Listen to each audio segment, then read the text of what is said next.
मौर्यन साम्राज्य, रोमन साम्राज्य, भारत का साम्राज्य, ये सारे के सारे शासक और शासन समाप्त हुए क्योंकि हर एक को किसी न किसी की कमजोरी पता लग गई थी। भगवान राम ने भी रावण को मारा तो उनको कमजोरी पता चली थी, कॉम्पिटिटर की ताकत और कॉम्पिटिटर की कमजोरी। बस ये दो बातें समझ गए तो 100 बार भी युद्ध में उतर जाना, 100 के 100 बार आपकी जीत होगी।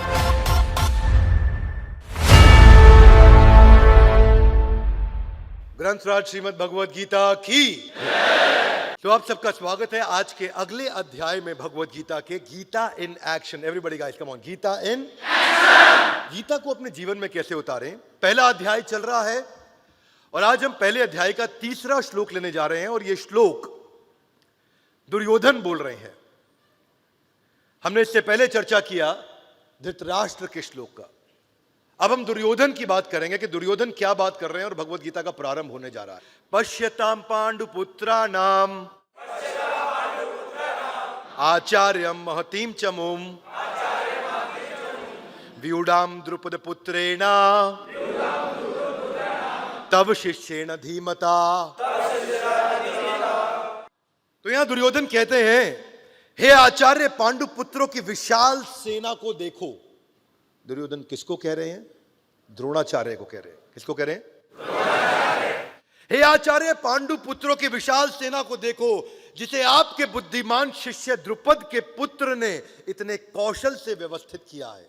पहले इस कहानी को समझने के लिए श्रील प्रभुपाद को हम धन्यवाद करते हुए उनके तात्पर्य को समझते हैं कि जो दुर्योधन थे वो इस समय एक परम राजनीतिज्ञ की तरह बात करने का प्रयास कर रहे हैं और अपने सेनापति द्रोणाचार्य से बात कर रहे हैं। द्रोणाचार्य केवल उनके सेनापति नहीं, उनके गुरु भी थे। और उनको क्या कहते हैं? पश्यताम, देखो। किसको बोल रहे हैं देखने को? अपने गुरु को बोल रहे हैं देखने को। देखो द्रोणाचार्य, तुमसे बहुत भारी गलती हो गई है। द्रोणाचार्य सोच रहे हैं क्या गलती हो गई है?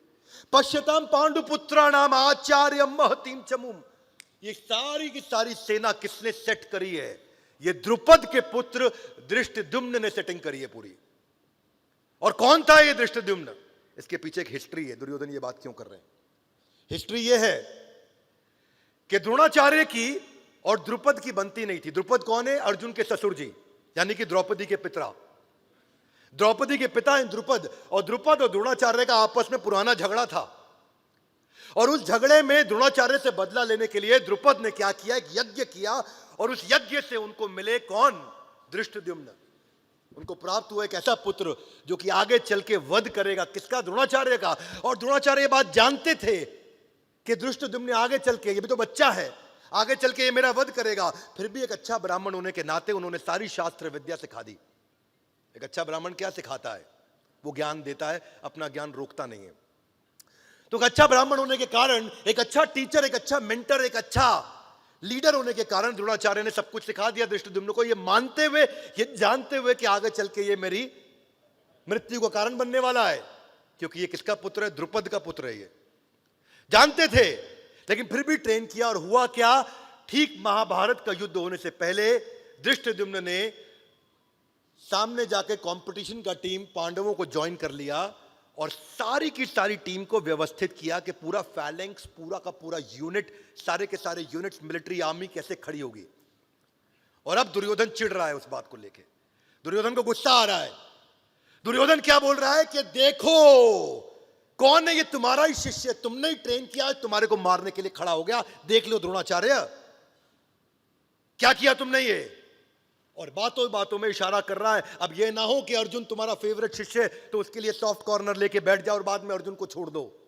द्रोणाचार्य, पहले ही तुम गलती कर चुके हो। क्या बोल रहे हैं? कि पश्यताम, देखो। तो ये भाषा ही ऐसी है दुर्योधन की। जब युद्ध का प्रारंभ हो रहा है, युद्ध के प्रारंभ से पहले एक लीडर को चाहिए कि टीम को इंस्पायर करे, उनको एनकरेज करे, अपने गुरु का आशीर्वाद ले, अपने मेंटर से जाकर के। इस समय दुर्योधन को क्या चर्चा करनी चाहिए थी? आपको क्या लगता है दुर्योधन को भी क्या बोलना चाहिए था? चलो मान लो दुर्योधन को पता लग भी गया कि द्रोणाचार्य से ये गलती हुई, कि उन्होंने गलती कहे, माने या ना माने, लेकिन ऐसा तो हो ही गया कि अपने ओपोनेंट को ट्रेन कर दिया, अपने कंपटीशन को ट्रेन कर दिया द्रोणाचार्य ने। तो अब इस समय ताना मारने की जगह दुर्योधन को क्या करना चाहिए था? उनको पूछना चाहिए था, हे गुरु द्रोणाचार्य, मुझे लगता है क्योंकि आपको सब मालूम है कि किसकी क्या स्ट्रेंथ है, क्या वीकनेस है, आपने सबको क्लोजली ट्रेन किया है, तो बजाय ये बोलने के कि द्रोणाचार्य तुम इतनी गलतियां कर चुके हो, उन्हें कहना चाहिए कि गुरुदेव क्या आप मुझे बता सकते हैं इनकी टीम में क्या क्या कमजोरियां बाकी रह गई हैं, मैं कहां से इनको अटैक करूं, मैं कहां से शुरुआत करूं। कुरुक्षेत्र के युद्ध मैदान के अंदर आज अगर मुझे यह समझ में आ जाए कि इनके खिलाफ कौन कौन सी वीकनेस है, वो सोल्यूशन ओरिएंटेड क्वेश्चन अगर वो करते द्रोणाचार्य के साथ में, तो वो ज्यादा कारगर रहता। क्या मेरी बात समझ आ रही है? yes, शुरुआत ही गलत हुई। अपने विरोधियों की कमियों पे चर्चा करनी चाहिए थी, उनको ये पूछना चाहिए था कि इनकी वीकनेस का एनालिसिस करें, आपने मिलिट्री के कौन से सीक्रेट ऐसे बच गए जो उनको नहीं दिए। क्या ऐसा कोई तरीका है कि सामने से चेहरा दिखाऊं, साइड से अटैक करूं? क्या ऐसा कोई तरीका है कि मैं अभी आपके साथ स्वॉट एनालिसिस कर लूं, स्ट्रेंथ, वीकनेस, अपॉर्चुनिटी, थ्रेट उनकी क्या है और मेरी क्या है? क्योंकि जब जब युद्ध को जीता गया है, जब भीम ने भी दुर्योधन का वध किया या उसको मारा, तो उसको कमजोरी पता चली थी सामने वाले की कि दुर्योधन की जंगा पे अटैक करना है। जिस समय भगवान राम ने भी रावण को मारा, तो उनको कमजोरी पता चली थी कि रावण की नाभि पे अटैक करूंगा तो बात बन जाएगी। सामने वाले की कमजोरी दुर्योधन को मांगनी चाहिए थी, पता करनी चाहिए थी, बजाय के कहने के लिए पश्यताम पांडुपुत्राणाम आचार्यम महतीम चमुम। क्या कर दिया तुमने आचार्य? ये उनको ये समझना चाहिए था कि मेरे गुरु की खुद की एक कमजोरी अश्वत्थामा है, उनका पुत्र, और जो आगे चल के वध का कारण बना। बोला अश्वत्थामा हाथी मारा गया और उन्होंने शस्त्र छोड़ दिए। ये बजाय चर्चा करने के कि हमारी क्या वीकनेस, उनकी क्या वीकनेस, हमारी क्या स्ट्रेंथ, उनकी क्या स्ट्रेंथ।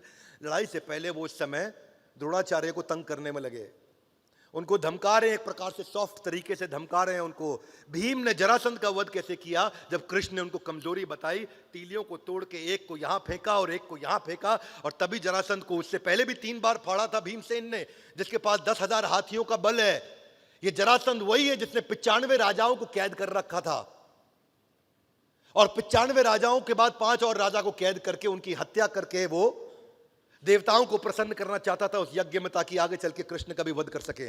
जरासंध, उस जरासंध को मारने के लिए भीम को वीकनेस नहीं पता थी, वरना जरासंध को कभी नहीं मारा जा सकता था। बचपन से कहानियां सुन रहे हैं कि जादूगर की जान उसके तोते में होती है, तोते को मारो तो जादूगर का गेम ओवर। सुनिए सब पिक्चरों में, यस नो? सामने वाले को समझे, कंपटीशन को समझे। तो कंपटीशन एनालिसिस मैं पहले अध्याय के 3 श्लोक से सीखने के लिए आपको गुजारिश करूंगा। उसको समझिए कि भगवद गीता एक ऐसा ग्रंथ है जिसमें आपको हर प्रकार का मैनेजमेंट समझ में आता है। कई लोग उसको धार्मिक पुस्तक समझते हैं। मैं उनसे प्रार्थना करूंगा थोड़ी देर के लिए इस विचार को जरा साइड में नहीं रखेंगे तो आपको लाभ नहीं मिलेगा जीवन में। क्या मेरी बात समझ आ रही है? Yes no? कई बार लोग सरदारों का मजाक उड़ाते हैं, सरदार जी 12 बज गए, सरदार जी 12 बज गए, सरदार तुम्हारे 12 बज गए, चुटकुला सुनाते हैं। लेकिन ये बदतमीजी के पहले उनको ये मालूम नहीं कि 12 बजने के पीछे एक्चुअली कहानी क्या है। नादिर शाह जो कि इन्वेडर था 1737 में, और नादिर शाह ईरान की तरफ से भारत में प्रवेश किया था, उस समय पंजाब पार करते हुए दिल्ली में आ गया था, और दिल्ली में मुगलों को कमजोर देख करके नादिर शाह ने इन्वेजन चालू किया, और हमारी औरतों को, हमारे पैसे को, धन को लूट के ले जाया करता था। सेना बहुत बड़ी थी, सिख कम्युनिटी बहुत छोटी थी उस समय, पर सिख कम्युनिटी ने क्या किया? वो जानते थे कि नादिर शाह की कमजोरी क्या है, ये शराबी है, ये कबाबी है, ये औरतों की संगत करता है, इनकी पूरी टीम ऐसी है।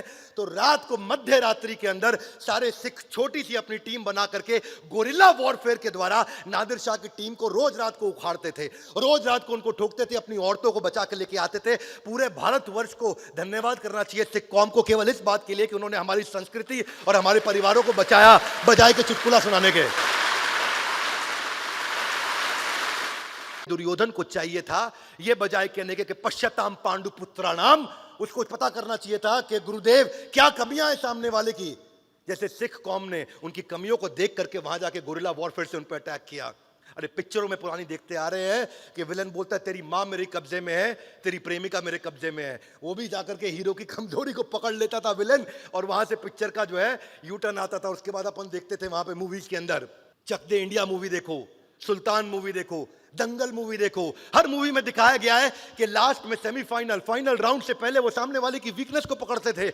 आज बिजनेस के अंदर आपको भी ये देखना है, इजीएस्ट जानवर वही मारा जाता है जंगल में जो सबसे कमजोर होता है। पहला शिकार उसी का किया जाता है जो कभी नहीं बचता, क्योंकि वो बहुत कमजोर रहता है। बीमारी भी आकर के वही अटैक करेगी जो शरीर कमजोर होगा, जो शरीर का अंग कमजोर होगा।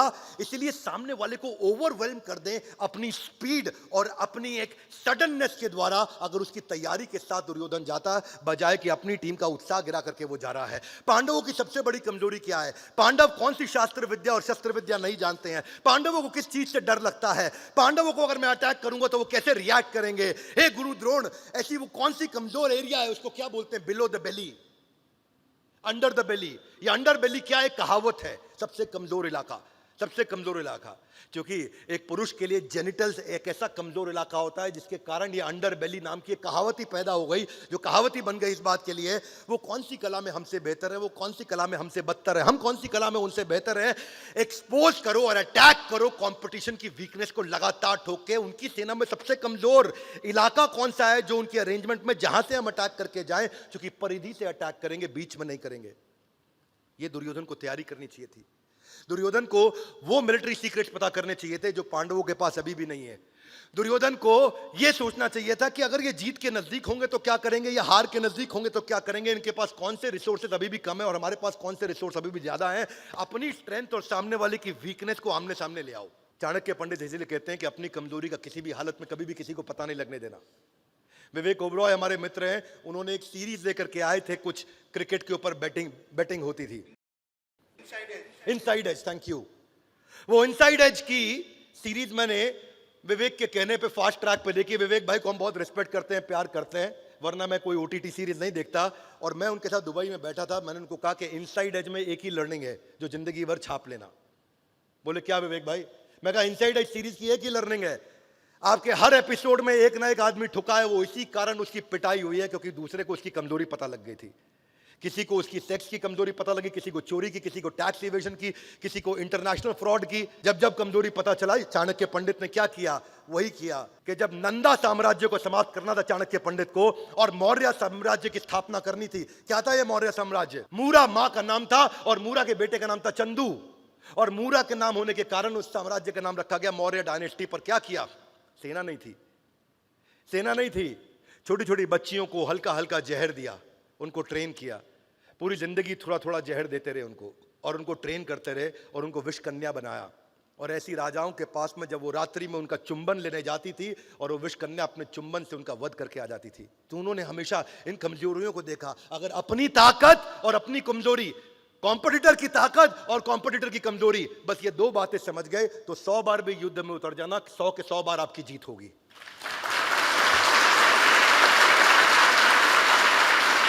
आसानी से आप डिस्ट्रैक्ट कर पाओगे अपने ओपोनेंट को। पर दुर्योधन की यह गलती थी। दुर्योधन क्या बोले? पश्चाताम पांडुपुत्राणाम आचार्यम महतीम चमु। बस वो इसी में फंस गए। देखो सामने धृष्टद्युम्न आपके द्वारा ट्रेंड, कोई बात नहीं, धृष्टद्युम्न को आपने ट्रेनिंग दिया है। आचार्य कोई ऐसी भी तो ट्रेनिंग होगी जो धृष्टद्युम्न आपसे लेने आए थे पर उस दिन छुट्टी मार गए।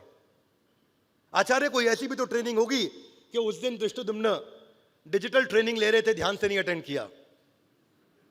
आचार्य कुछ तो ऐसा बचा होगा धृष्टद्युम्न के जीवन में जो उसको नहीं मालूम, वो हमको बता दीजिए। जिस दिन आपका ध्यान वहां से भटका या जिस दिन वो बीमार पड़ गया, उस दिन उसका कॉम्प ऑफ था, लीव थी, अर्न लीव थी, 15 अगस्त की छुट्टी थी, कुछ तो थी। एक बिजनेस पर्सपेक्टिव से भी हर एनिमी का एक व्यू पॉइंट होता है कस्टमर को लेकर के। फोरकास्ट करो कि कंपटीशन क्या करेगा, सामने वाला वो कैसे रिएक्ट करेगा अलग अलग परिस्थितियों के अंदर। वो आपका शॉर्टेस्ट रूट टू विक्ट्री होगा। हमेशा याद रखिए कि आपको ये जो अंडर बेली की कहावत है, ये अंडर बेली की कहावत यहां पे बहुत समझने वाली कहावत है। मेरा यहां पे मानना है कि पर्शियन साम्राज्य, रोमन साम्राज्य, भारत का साम्राज्य, ये सारे के सारे शासक और शासन समाप्त हुए क्योंकि हर एक को किसी ना किसी की कमजोरी पता लग गई थी। किसी की कमजोरी थी वीक सक्सेसर या वीक डाउनलाइन, किसी की कमजोरी थी वीक इंटरनेशनल स्ट्रेटेजिक अलायंसेस, किसी की कमजोरी थी कि बहुत बड़ा वास्ट एम्पायर था इसलिए अनकंट्रोल्ड और डिस्ट्रैक्टेड एम्पायर हो गया था। किसी की कमी थी इंटरनल रिवोल्ट, अपनी सेना के भीतर ही कुछ ना कुछ फूट बढ़ती चली जा रही थी जिससे वो समाप्त हो गए। किसी की कमी थी कि उनका यूनिटी ऑफ कमांड नहीं था, और किसी की कमी थी कि उनके independent non aligned independent provinces थे। कई राजाओं ने ऐसा किया, अकबर ने भी ऐसा ही किया था। अकबर जीतते थे एक शासक को, उसी को शासक बनाते थे, वो उसको इंडिपेंडेंट करते थे। लेकिन अगर वो नॉन अलाइंड हो गया तो इंडिपेंडेंट आदमी कंपटीशन को ज्वाइन कर सकता है जाके। डाउनफॉल ऑफ मुगल एम्पायर क्यों हुआ था? इसकी शुरुआत हुई थी जब पहली बार सूरत के अंदर एक ब्रिटिशर टीम यहां पे आई थी। और कौन आए थे? William Hawkins. और विलियम हॉकिंस ने आगे पहली रिश्वत जहांगीर को दी थी सूरत के अंदर टेक्सटाइल इंडस्ट्री सेटअप करने के लिए। जो गुजराती लोग हैं जान लीजिए, पहली बार अंग्रेज सूरत में आए थे टेक्सटाइल इंडस्ट्री लेकर के, और वहां विलियम हॉकिंस आए थे और उन्होंने जहांगीर को रिश्वत दी, वहां से उन्होंने एंट्री करी। ऐसे ही हर बार हुआ है। सबसे बड़ा मंत्र यही है कि आपको सिनेरियो एनालिसिस करना चाहिए, जो कई बार आप मिस कर जाते हैं। एक अटैक प्लान्स हमारे क्या हो सकते हैं, अलग अलग हाई डिग्री ऑफ सक्सेस मुझे कहां से मिल सकती है। बाय द वे, एक और इसका बड़ा अच्छा तरीका है जो एक्शन में हाथ आगे लाए, गीता इन आपको कंपटीशन को पहचानना है तो उनके रिव्यूज देखने चले जाओ, उनके मोबाइल ऐप स्टोर पे चले जाओ, उनके फेसबुक पे चले जाओ, उनके रिव्यूज जाकर के देखो कि रिव्यूज में कौन सी अच्छी चीज है जो बार बार छूट रही है और कौन सी बुरी चीज है जो बार बार दिख रही है। One more time, come on. कौन सी अच्छी चीज है जो बार बार छूट रही है और कौन सी बुरी चीज है जो बार बार। इससे ये पता चल जाएगा उनकी वीकनेस क्या है, कि ये अच्छाई आ नहीं रही है यानी कि कमजोरी है, और ये कमजोरी बार बार दिख रही है यानी कि ये कमजोरी है। और केवल उन्हीं साइट से ही आपको स्क्रूटनाइज करेंगे उनके रिव्यूज को, तो आइडिया मिल जाएगा। और तभी आप कंपटीशन को समझ करके उसकी वीकनेस को अपनी एडवांटेज बना सकते हो, बजाय के दुर्योधन की तरह केवल ताना मारते रहना और टीम को की स्ट्रेंथ को स्वॉट एनालिसिस शुरुआत में न करना, जिसके कारण द्रोणाचार्य, गुरु द्रोण जो उनके गुरु हैं, जिनसे चर्चा कैसे की जानी चाहिए। अगले एपिसोड में हम दुर्योधन मेंटालिटी को और डिटेल में समझेंगे। ये Bhagavad Gita in action, Gita in action, ये एक ऐसी सीरीज है जो हर व्यक्ति को सारे के सारे एपिसोड आकर के जरूर देखने चाहिए। अपनी जिंदगी का समय निकाल करके देखिए, वो बुद्धि का धन उसके अंदर मिलेगा जो आपको पूरी पृथ्वी पर सारे के सारे शास्त्रों में और सारी किसी भी प्रकार की किताबों में अगर एक साथ चाहिए तो एक जगह भगवत गीता में मिल सकता है, जिसको हम प्रयास करेंगे अपनी सीमित बुद्धि के द्वारा कि आपके सामने ला करके साधारण भाषा में प्रस्तुत करें, ताकि आपके लिए आसानी हो उस गीता को समझना जो संस्कृत नहीं समझ सकते। अब उनके लिए भी आसान होगा कि वो आकर के गीता इन एक्शन सीरीज के साथ में भगवत गीता को समझ सकेंगे। मेरी इच्छा है ये गीता इन एक्शन सीरीज सब तक पहुंचे। हमारे साथ जुड़े रहने के लिए, इस एपिसोड को ध्यानपूर्वक आकर अटेंड करने के लिए आप सबका हृदय की गहराई से प्रेम पूर्वक बहुत बहुत धन्यवाद।